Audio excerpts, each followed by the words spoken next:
যাদের হৃদয়ে আছে আল্লাহর ভয়, তারা কভু পথ ভুলে যায় না। আল্লাহর প্রেম ছাড়াই দুনিয়ায় কারো কাছে কোনো কিছু চায় না, কারো কাছে কোনো কিছু চায় না। রাতের আধারে যারা সেজদাতে রয়, দু চোখের শ্রুতে নদী যেন বয়। ছলনার হাতছানি যত আসুক, ছলনার হাতছানি যত আসুক, পেছনে ফিরেও সে তাকায় না। যাদের হৃদয়ে আছে আল্লাহর ভয়, তারা কভু পথ ভুলে যায় না। আল্লাহর প্রেম ছাড়াই দুনিয়ায় কারো কাছে কোনো কিছু চায় না। আমরা সবাই কেমন আছি?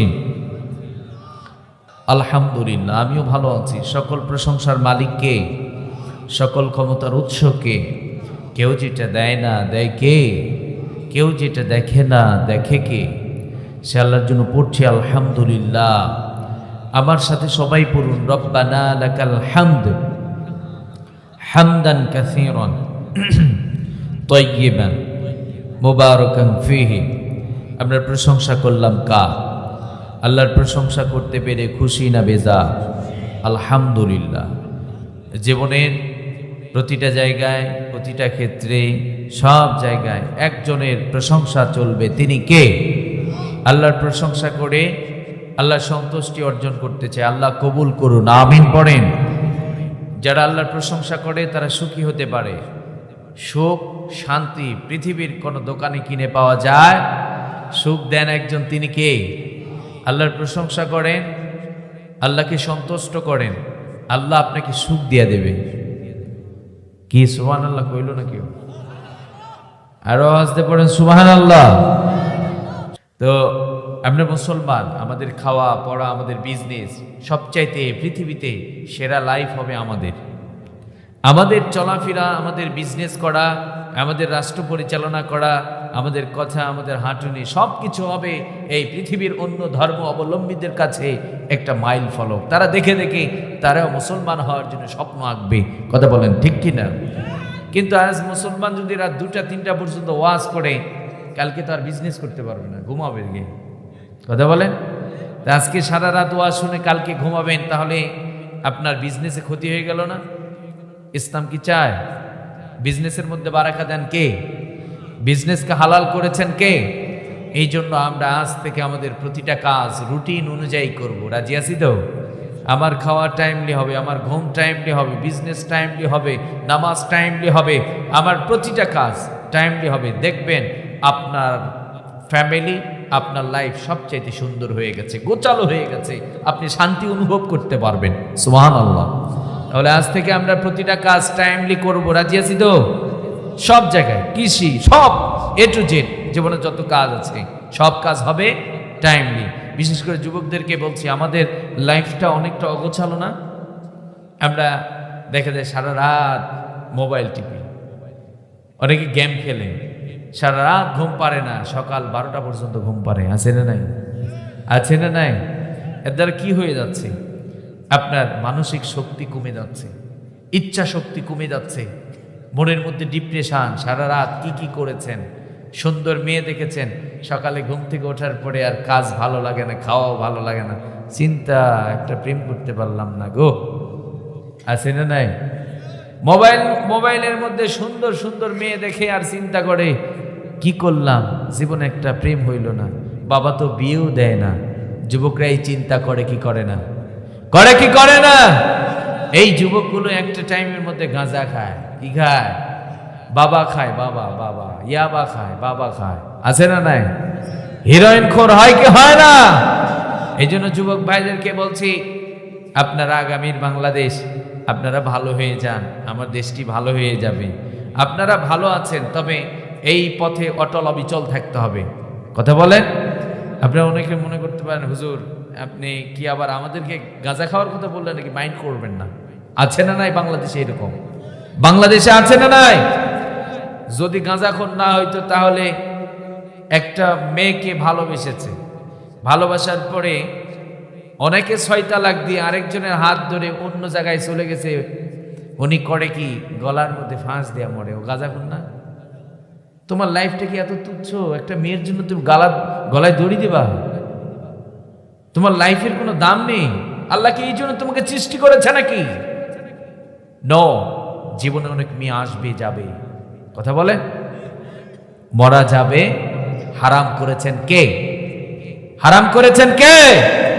আর যুবকদের লাইফে একমাত্র বৈবাহিক সম্পর্ক ছাড়া এর বাহিরে কোন সম্পর্ক এলাও ইসলাম সব হারাম করে দিয়েছেন। কথা বলেন ঠিক কিনা?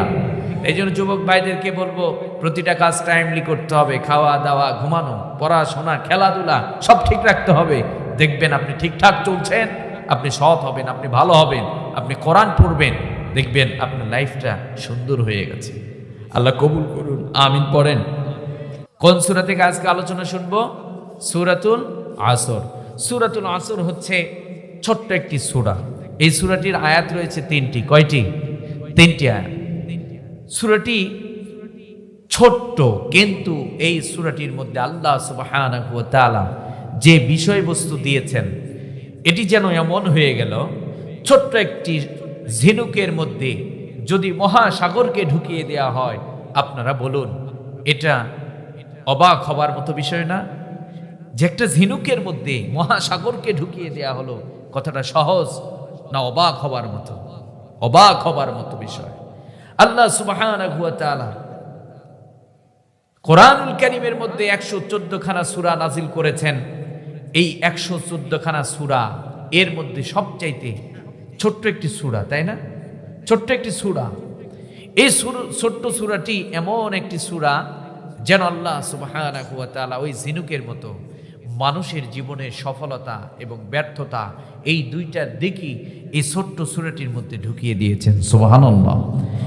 তাহলে ইমাম শাফি রাহমাতুল্লাহি আলাইহি তিনিও বলেন যে আল্লাহ সুবহানাহু ওয়া তাআলা কোরআনুল কারীমের 114 খানা সূরা নাজিল না করে শুধুমাত্র সূরাতুল আসর যদি নাজিল করতেন, এই পৃথিবীর সমস্ত মানুষের নাজাতের জন্য, সফলতার জন্য এই ছোট্ট সূরাতুল আসর যথেষ্ট হয়ে যেত।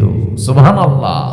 তার মানে মানুষের সফলতা এবং বিফলতা, ব্যর্থ কারা, সফল কারা? যুবক ভাই, আমরা সফল হতে চাই কি চাই না? আমরা সফল হতে চাই কি চাই না? আল্লাহ এই সূরাটির মধ্যে বলে দিয়েছেন কারা সফল, কারা ব্যর্থ, কারা জয়ী হয়েছে, কারা বিজয়ী হয়েছে, পরাজয় বরণ করেছে। আল্লাহ এখানে সুন্দর করে বর্ণনা করে দিয়েছেন। এই জন্য এই সূরাটির গুরুত্ব এবং মাহাত্ম্য অনেক বেশি। কথা বলেন ঠিক কিনা? আবার সাহাবায়ে কেরামরা একজন আরেকজনের সাথে যখন সাক্ষাৎ হয়ে যেত, দুনিয়াবি যত আলাপ হতো, একজন আরেকজনের কাছ থেকে পৃথক হয়ে যেত না যতক্ষণ পর্যন্ত সূরাতুল আসর একজন আরেকজনকে শুনিয়ে না দিত। তার মানে একজন আরেকজনকে স্মরণ করে দিত যে তোমার জীবনের সফলতা লুকিয়ে আছে এই ছোট্ট সূরার মধ্যে। এই সূরার মধ্যে যে বিষয়বস্তু আল্লাহ দিয়েছেন, এর থেকে যেন তুমি দূরে সরে না যেও। এই জন্য সাহাবায়ে কেরামরা একজন আরেকজনকে শুনিয়ে দিতেন।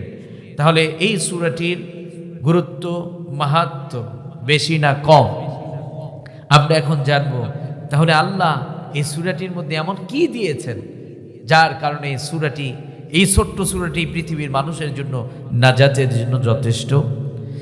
রব্বুল আলামিন বলেন ওয়াল আসর ইন্নাল ইনসানা লাফি খুস।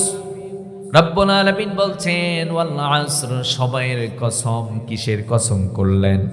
সবাই একটু কথা বলবেন, কিসের কসম করলেন?